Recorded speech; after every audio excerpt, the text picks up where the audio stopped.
Hey everybody, welcome to our fifth installment in the class on the Holy Apostles.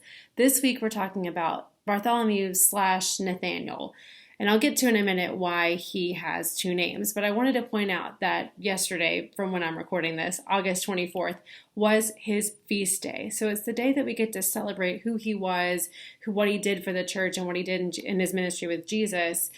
And it's sort of auspicious that we get to celebrate that right in line with the week that we are talking about him in our class. So that's sort of a fun coincidence.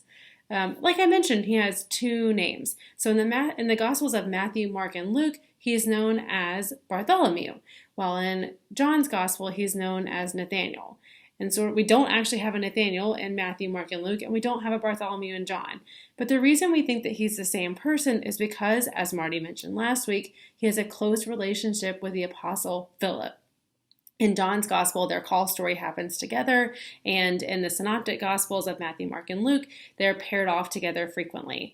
We don't know a whole lot about this apostle. What we do know is that he was with Jesus through his entire ministry. He's mentioned by name at the beginning and at the end of Jesus' ministry. And we get a little bit more in John's Gospel, specifically about his call story.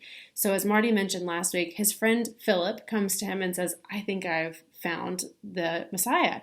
And Nathaniel responds sort of in a sassy way. He says, "Does anything good come out of Nazareth?" So that's his first introduction to Jesus. He's a little bit skeptical of the person of Jesus based purely on where Jesus is from. And so when he meets Jesus, Jesus looks at Nathaniel and says, "You are a man without deceit." And so he sees through the layer that Nathaniel wasn't able to see through himself. He knows that Nathaniel's from possibly a rival small town, but he's okay. Jesus can let that go because he is just looking at who Nathaniel is as a person. Nathaniel, once he hears Jesus speak, though, is convinced almost immediately. This is Jesus. This is the Messiah who I'm going to follow. And that's what he goes on to do. So when we celebrate Bartholomew, he has a nice thing for us. We don't know a whole lot about him, as I mentioned, other than his short call story. But he gives us things to think about. And I'll plant these seeds and we can talk more about them on Sunday. One of the things that we can talk about is how Jesus sees the best in us. Even when we mess up or do bad things, Jesus still sees the best in us. The worst things that we do or say aren't the things that necessarily define us in Jesus' eyes.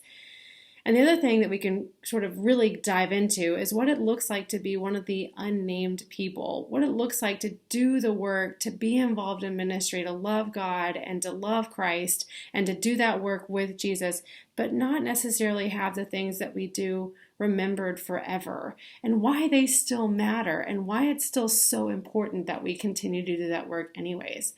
And I wanted to wrap up by showing you in the hymnal, there's a hymn that has verses for every feast day that we celebrate. And here we are, August 24th, Saint Bartholomew. And I wanted to read you his verse. It's funny, and it hits on the thing about us not always having the things that we do remembered. So here's his verse. Praise for your blessed apostle, surnamed Bartholomew. We know not his achievements, but we know that he was true. For he at the ascension was an apostle still. May we discern your presence and seek, like him, your will.